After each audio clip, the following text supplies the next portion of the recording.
Good morning and Happy New Year. I'm Taylor Wilson, and today is Wednesday, January 1st, 2025. This is the Excerpt. Today, what the new year means for changes to gun laws. Plus, is dry January for you?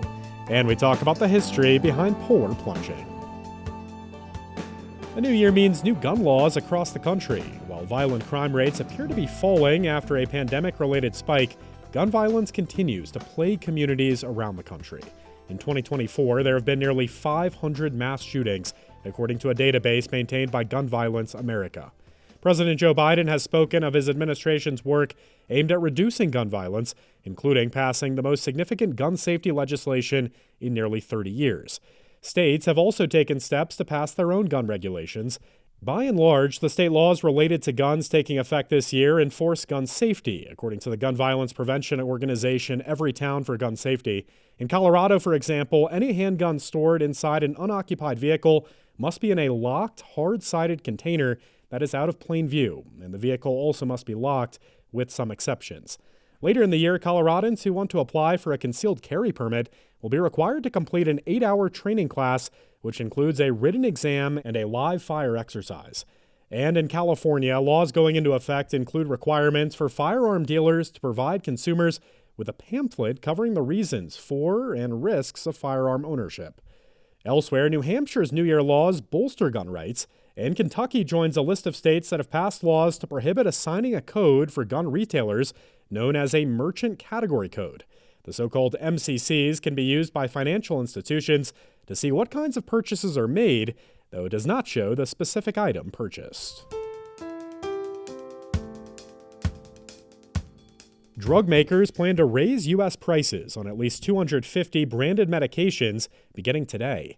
They include Pfizer's COVID-19 treatment Paxlovid, Bristol-Myers Squibb cancer cell therapies, and vaccines from France's Sanofi, according to data analyzed by the healthcare research firm 3Axis Advisors. The median price increase of the drugs being hiked January 1st is 4.5%, which is in line with the median for all price increases last year. A Reuters analysis of prices for new drugs found that pharmaceutical companies launched new U.S. drugs in 2023 at prices 35% higher than in 2022. The U.S. pays more for prescription medications than any other country, and incoming President Donald Trump has vowed to lower drug costs by focusing on middlemen in the U.S. healthcare system. More drug price increases are likely to be announced by other drug makers over the course of January, historically the biggest month for drug makers to raise prices. As January arrives, so too does dry January for many folks. I caught up with USA Today National Trending Desk editor Amanda Lee Myers for more. Hello, Amanda. Hi, how are you? Good. Thanks for hopping on today on this. So, January is here. So is dry January. I think this has really gained steam a lot in recent years. But for folks who aren't familiar, Amanda, what exactly is dry January and how did it originate? Dry January is just a really simple concept. Starting on January 1st through the 31st, you abstain from drinking alcohol. And the whole idea is kind of just a reset. A lot of people tend to over imbibe at the holidays and just let things go. And January 1st can offer a kind of fresh start for people to kickstart a number of health goals, weight loss, fitness, and not drinking alcohol just kind of fosters all of that. And the way it started really makes a lot of sense. It was a British woman named Emily Robinson. She was training for a half marathon in February 2011. And as part of that, she decided to stop drinking because she thought she'd be able to get up early and hit her running goals easier. And she found that she was right. She noticed how great she felt. And she ended up co-founding something called Alcohol Change UK. And that is kind of considered the home of dry January. So, Amanda, you touched on this a bit, but there are really some tangible health benefits of dry January, right? Yeah, I mean, myself included, people I've talked to have noticed that you sleep better, you have more energy, you might be in a better mood because you're not waking up hungover if you've had too much. And then along with that, your diet might just improve even if you're not trying to improve your diet, because sometimes when we drink, we tend to overeat as well. And so the result of all that kind of equals a desire to be more active, more motivation. and therefore often weight loss comes hand in hand with it. Okay, so stateside, how many Americans are sober curious, and what does it really mean to be sober curious?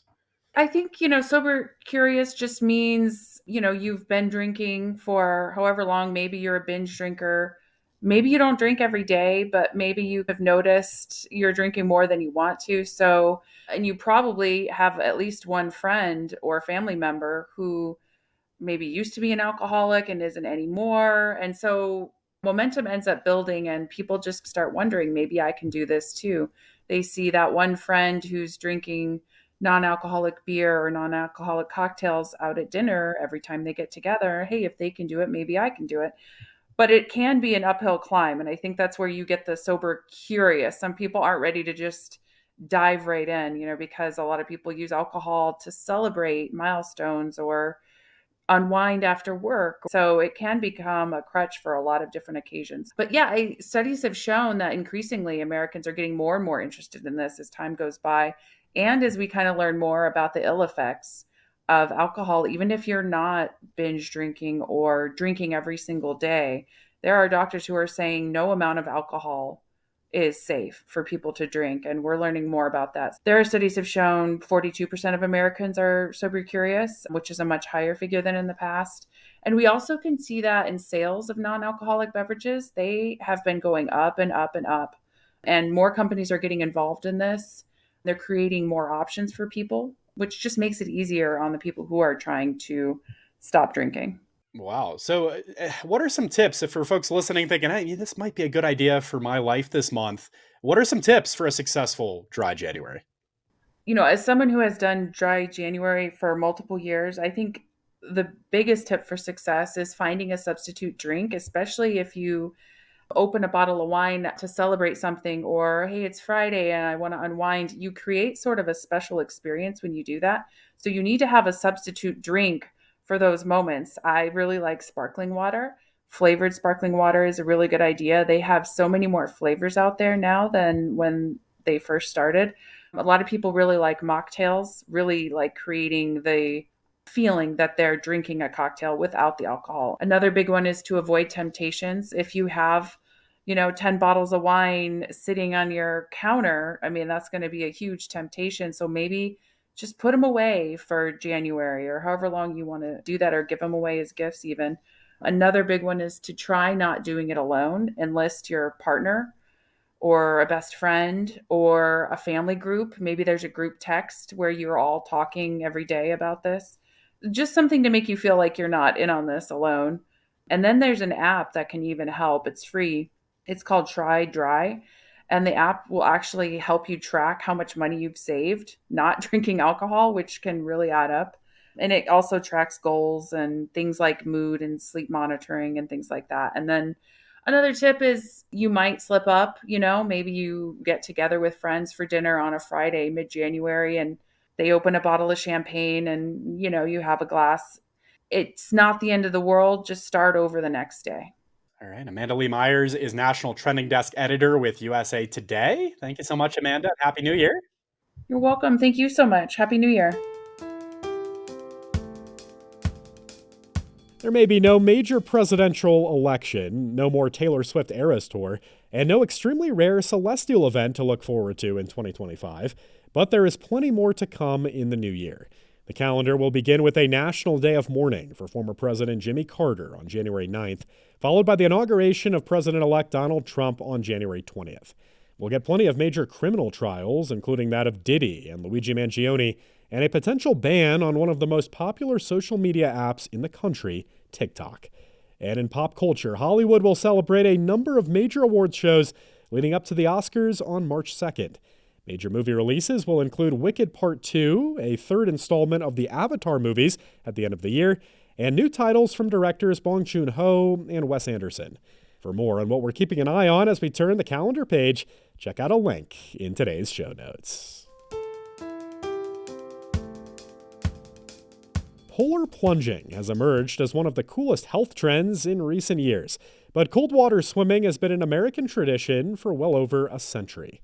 I spoke with USA Today reporter Carissa Waddick to learn more. Hello, Carissa. Happy New Year. Happy New Year. So, Carissa, let's just get to the basics here. What is polar plunging and what's some of the history here?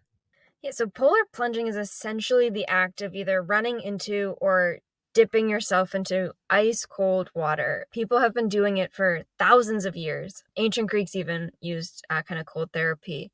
But in the US, the tradition dates back to the early 1900s. A group called the Coney Island Polar Bear Club hosted the first recorded polar bear plunge on New Year's Day in 1903. And that's when essentially a bunch of people run into ocean water. You've probably seen it on TV run in. They happen across the US throughout the winter. The trend has also, though, taken off on social media in recent years. And a lot of people will do polar plunging in their homes, in their backyards, or bodies of water near them all year round. So, to people who have never done this, it might seem a little bit absurd, but why do people do this? What did the folks who you spoke with say about it? Like with anything, there are a variety of reasons people do this. One of the most common that I heard from the people I spoke with was that it's about endurance. It helps kind of put the world in focus for them. It's about regaining control under adversity. Somebody called it a stoic exercise around pain tolerance, right? Like it's the hardest thing they'll do all week. And if they can do this, then they can get through anything. For other people, they said they get a rush from doing it. It's invigorating, they feel happy and energized. And then for a lot of people, there was this social aspect to it. People do plunge alone in their backyard, but a lot of people also do it with others. And they have this feeling of overcoming pain in this setting that kind of builds community. They see it almost like going to church or joining a sports team. It's just a way of connecting with other people. And then one of the other last reasons that I heard was also charity. A lot of these groups that do polar plunging together, these polar bear clubs, kind of come together and raise money for organizations in their area. So it's a lot of different things for a lot of different people. And, Carissa, are there tangible health benefits here? I mean, what do the experts say on that point? So, not really. Experts say that there aren't a lot of health benefits that they've been able to find evidence for. There's a lot of claimed benefits floating around on the internet, but experts say the only proven positive effect of ice bathing that they've been able to really pinpoint is a rise in dopamine and endorphin levels. So, going back to what some of those people said about why they like doing kind of this polar plunging, the main physical benefit is really that it causes the brain to release these chemicals that make you feel good. Is there any danger or downside here, Chris? I mean, it does seem like things could maybe go awry in a hurry. Yes, certainly. It can cause a rapid increase in heart and blood pressure when you cold dip. And so that added strain on the heart can be really dangerous, particularly for people with cardiovascular issues. Also, the prolonged and repeated exposure to these cold conditions can cause injuries that actually decrease people's tolerance to cold and increase pain syndromes for some. All right. So, for listeners thinking, hey, maybe I want to get involved with polar plunging this winter, can you relay any tips for folks who want to start plunging? Yeah, the experts I spoke with had a few. So one of them is, don't overdo it. It's 2 to 3 minute plunge does the trick. The longer you stay in after this time frame is a little bit more dangerous. And with that, it's also important to note that cold plunging isn't one size fits all. So if you're in there for 30 seconds and you say, I'm done, there's no reason to stay in for that extra time. And it will affect your body differently than it'll affect other people's. You also, if you are fully plunging, you want to protect your hands and your feet to avoid some of those cold injuries. And if you want to try it, but you're worried about the risks, they say that a less risky method is just taking a really cold shower. You can control that, and it's safe and might provide some of the same effects as plunging. Or maybe a nice kind of beginner's version there for some folks. Carissa Waddick covers Congress, campaigns, and democracy for USA Today. Thank you, Carissa. Thanks so much. Thanks for listening to The Excerpt. I hope you have a great new year. I'm Taylor Wilson, and I'll be back tomorrow with more of The Excerpt from USA Today.